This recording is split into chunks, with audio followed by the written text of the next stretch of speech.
All cryptos are crashing, down 40% from all-time highs earlier this year, and everyone is asking the question, is the bull market over? Did the bear market start prematurely? Or is this just a great time to buy some of your favorite cryptos at bargain prices before the market recovers and reaches new all-time highs later this year? So in today's video, I'm going to break down a couple of key events that have happened recently.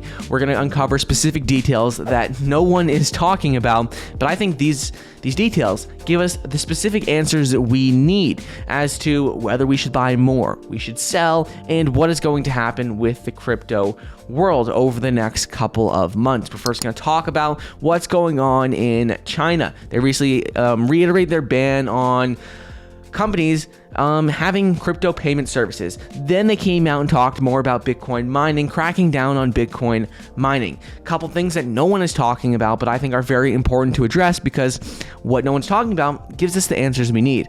After that, we're going to go over what is going on in the US, Joe Biden, new policies for crypto, and how this actually legitimizes crypto moving forward. And at the end of the video, we're going to look at history, what has happened in previous bull runs with the crypto world, because the only way we can predict the future is to look at the past, see what has happened in the last couple of bull markets in crypto. So if you enjoy that sort of content, it would mean a lot if you could like the video so we could help reach more people, and subscribe to the channel. For those of you who are new here, the entire reason why I created this channel was that YouTube deleted my other account with over 250,000 subscribers after I posted a video about Elon Musk, Dogecoin, and the SNL skit. They just deleted my entire account. Fortunately, we got it back, but I created this channel because I want to show that the little guy, the underdog, can't be stopped, won't be stopped, and will never, ever give up, because the only way you lose is if you give up. If you keep pushing forward, they can't stop you. So if you resonate with that mission, be sure to subscribe and like the video. But anyways, we saw that China came out and banned financial payment institutions from cryptocurrency business. That happened recently, and under the ban, institutions including banks and online payment channels were officially said that they cannot offer clients any services involving cryptocurrency, such as registration, trading, clearing, and settlement. And that happened earlier, just a couple of days ago. And recently after that, they came out with another announcement, and they vowed to crack down on Bitcoin mining and trading activities. And this is important because one of the most senior officials ever to come out and publicly order a crackdown on Bitcoin was the person who announced this. And this is the first time that the state council has explicitly targeted crypto mining and trading activities. So this is important because while a lot of people are worried about this, some degree of crypto regulation is inevitable. And I believe that these overly restrictive policies are going to actually push people more so into getting into crypto in China. So what Chinese government tries to do is, a lot of these policies they're putting into place is trying to stifle opportunity, trying to just push their new central bank digital currency, which is the digital yuan. They don't want other cryptos to get in the way of this. Their digital yuan isn't like other cryptos, though, because they control it, they regulate it, they can track everything going on, and that is why they are putting other restrictions into place with crypto. And many people are worried, is this going to prevent a lot of people in China and in Asia from investing in crypto? Is this going to prevent a lot of the demand? But I don't think it will. So first thing to talk about is with crypto mining. And with crypto mining, people are worried that this new crackdown, this new vow to crack down on cryptocurrency mining is a bad thing. But this is nothing new. China has already banned Bitcoin mining in one of the largest areas in China. So previously, Inner Mongolia accounted for about 8% of the world's cryptocurrency Bitcoin mining. And to think about it, the US does about 7.2% of global Bitcoin mining. So Inner Mongolia, not nearly as big as US, and they accounted for more Bitcoin mining just because of cheap energy. And what happened was China already banned Bitcoin mining there because of a couple of regulations they put in place. They banned this back in April of 2021. So they already banned crypto mining in Inner Mongolia.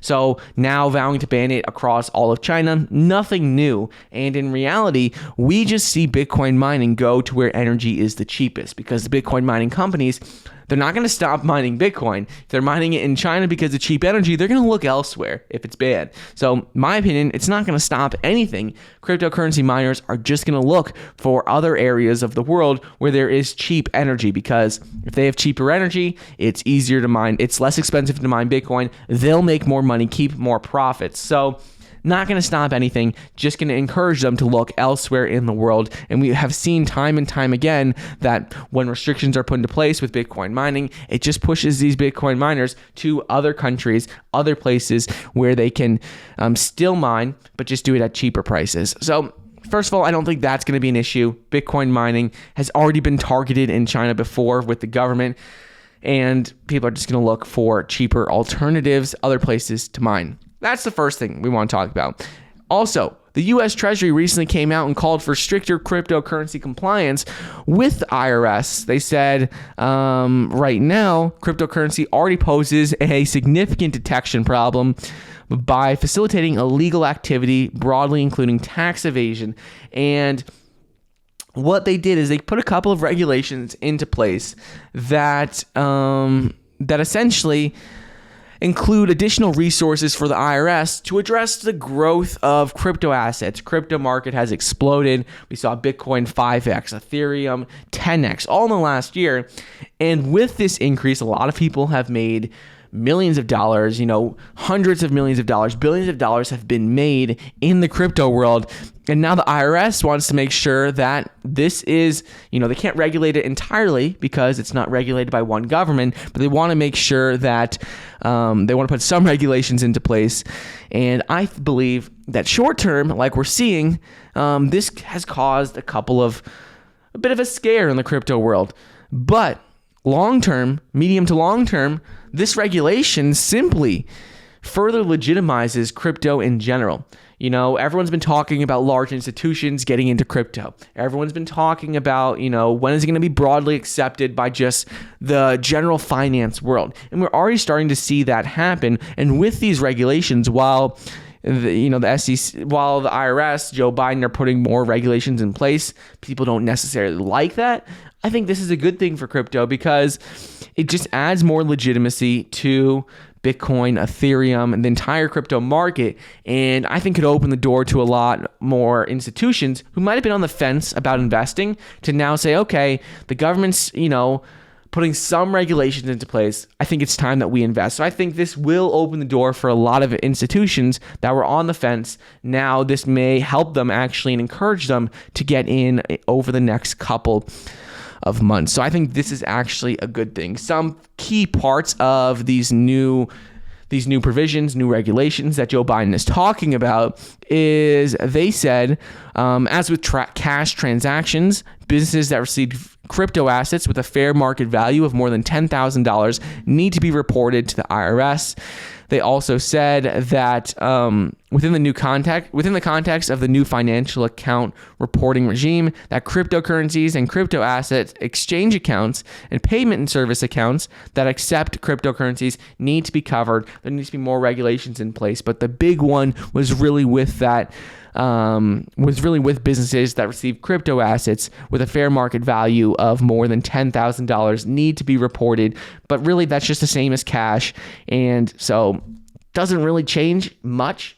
They just want to make sure people pay taxes on capital gains and things like that. I think this will add actually more legitimacy to crypto, help these institutions that might have been on the fence actually get into it.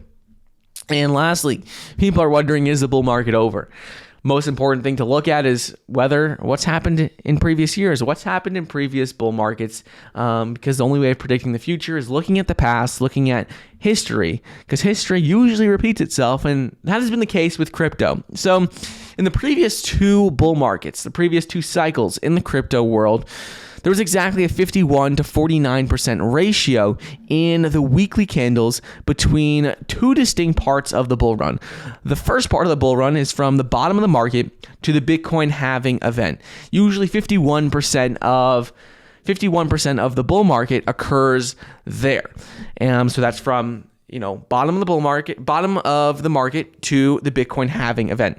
Then 49% of the bull run occurs from the halving date to the very top of the market. And when we saw Bitcoin halving take place, it was on May 11th, 2020. And so that was about 504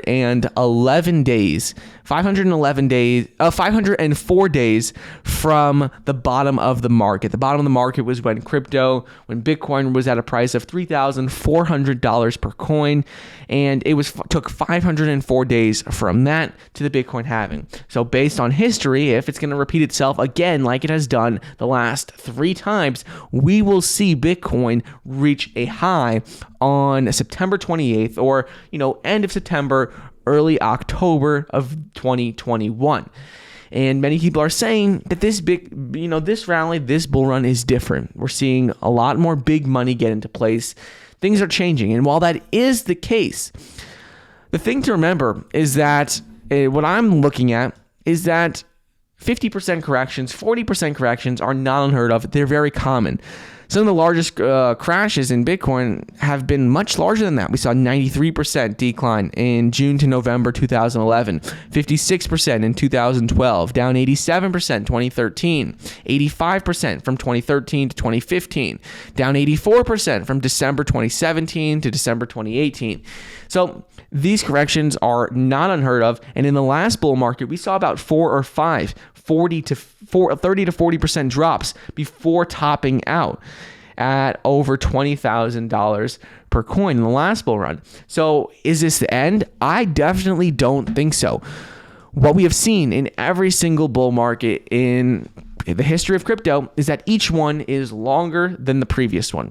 Right now, where we stand, we are nowhere close to being the longest bull run, and I just don't think we're there yet. I think there's been a lot of scare, a lot of fear in the market because of what's gone on in China, because of these couple of regulations put into place by Joe Biden and the U.S. I think this has caused a lot of people to be scared, and there's been some market manipulation, a lot of fear, and people have been panic selling.